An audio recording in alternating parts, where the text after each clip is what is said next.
नमस्कार सारनी। दुपमस नाव क्या छी दुपुन नूर दुमस तिश्ना नाम बुतलई। पकोड़े कह लो या वड़े, पर एक बार इस स्नैक को खा के देखिएगा आप, दिन बन जाएगा आपका। ये स्नैक रेसिपी मैंने ऑनलाइन देखी थी और मेरा मन किया कि इसको बनाया जाए, तो बस मैं आ गई आपके साथ शेयर करने के लिए। मेरा खाना थोड़ी हजम होएगा आप लोगों के बगैर, तो शुरू करते हैं।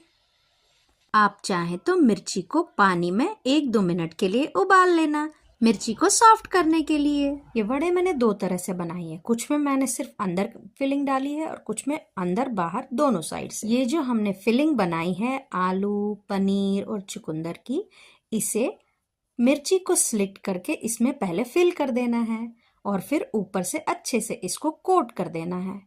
ज्यादा मोटी नहीं, बिल्कुल पतली सी लेयर इस पे लगा देनी है। अब मैंने बेसन और चावल के आटे की एक स्लरी बनाई है।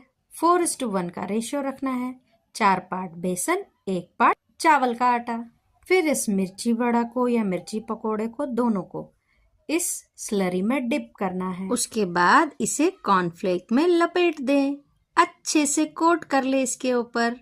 मेरी स्लरी थोड़ी सी थिक हो गई थी, इसलिए एक मिर्ची का वड़ा खराब हो गया, इसलिए आप ये गलती मत करना।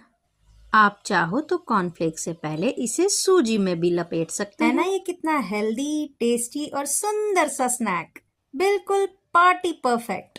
अगर आप इसे पार्टी पर्पस के लिए बना रहे हैं तो एडवांस में आप ये तैयार करके फ्रिज में 6-7 घंटे के लिए रख सकते हैं। जैसे ही पार्टी शुरू होगी उसके 1 घंटा पहले आप इसे फ्राई करके सर्व कर सकते हैं।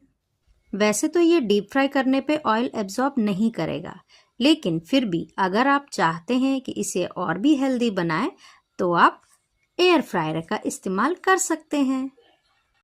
ये पकोड़े खा के दिन बन जाएगा आपका। पकोड़ों से नूर टपक रहा है और मेरे मुंह से लाल टपक रही है। हाँ नहीं तो हमारा यक्ष बनान मज बलाए।